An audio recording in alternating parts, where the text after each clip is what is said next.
তাহলে রাজ্য সরকার আজকে বলুক সে বেঁচে আছে না মরে গেছে? তাহলে আজকে এসআইআর হলো কেন, এই কৈফিয়ত দেওয়া দরকার আছে না? না, বাইরে বলছে এসআইআর হতে দেবো না, যদি হয় লড়াই করব, একটা নাম বাদ গেলে ছাড়বো না।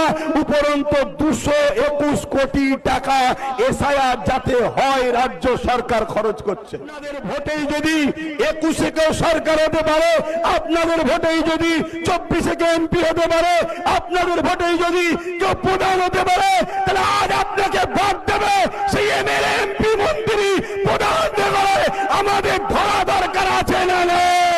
এই দেশ মোদি অমিত শাহ কারো বাবাকালীন সম্পত্তি নয়। যদি কারো উপরে জুলুম হয়, আমরা পাবলিক যারা দেশকে বিজয় করেছি, আমাদের পূর্বপুরুষদের অবদান আছে, আমরা সংগঠিত ঐক্য হয়ে রাজনীতির বাইরে গিয়ে জনগণ ভারতবাসী এক হয়ে যেভাবে ব্রিটিশদের বিরুদ্ধে লড়াই হয়েছে, আবার লড়াই আমরা করবো। রাজি আছে?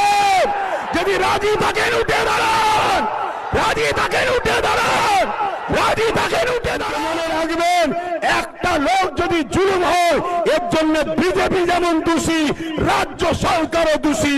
কেন তুমি 90,000 অফিসার দিলে? কেন তুমি 221 কোটি টাকা এসআইআর এর জন্য খরচ করছো? তাই বিজেপিও দোষী, রাজ্য সরকারও দোষী।